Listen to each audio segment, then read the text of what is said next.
আমি নিজেও টায়ার্ড হয়ে গেছি অনেকটা। সময় দুপুর একটা, প্রত্যেকেরই আরো অনেক কাজ আছে নিশ্চয়ই।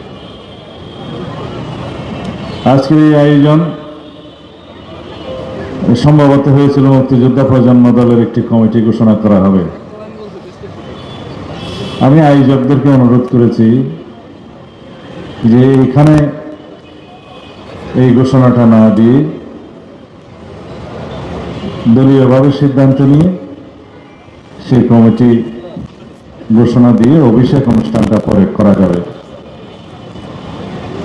তবে মুক্তিযুদ্ধ প্রজন্ম দলের দলীয় অবস্থান হচ্ছে মুক্তিযোদ্ধা দল বাংলাদেশ জাতীয়তাবাদী দলের 1 নম্বর অঙ্গ সংগঠন।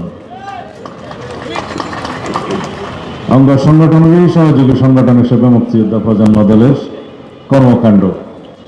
কিন্তু আমরা সবাই মিলে সমঝোতার ভিত্তিতে মুক্তিযোদ্ধা দলের উত্তরসূরি হিসাবে এই মুক্তিযোদ্ধা প্রজন্ম দলের কমিটিটা করতে চাই, যাতে করে সবার অন্তর্ভুক্তি থাকে। তবে এইটুকু বলতে পারি যে ভবিষ্যৎ মুক্তিযোদ্ধা প্রজন্ম দলের নেতৃত্ব ইশরাকের হাতেই থাকবে। আপাতত এইটুকুই থাক। তবে সেটার আনুষ্ঠানিকতার জন্য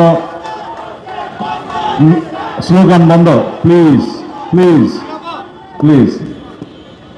সবকিছু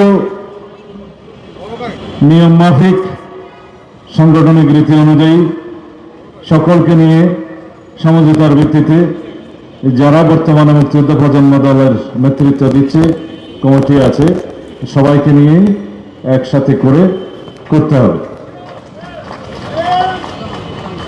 আমরা দলের মধ্যে বিভক্তি চাই না, দেশের মধ্যে বিভক্তি চাই না, জাতির মধ্যে বিভক্তি চাই না। সেটার চর্চা অবশ্যই নিজেদের সংগঠন থেকেই শুরু করতে হবে।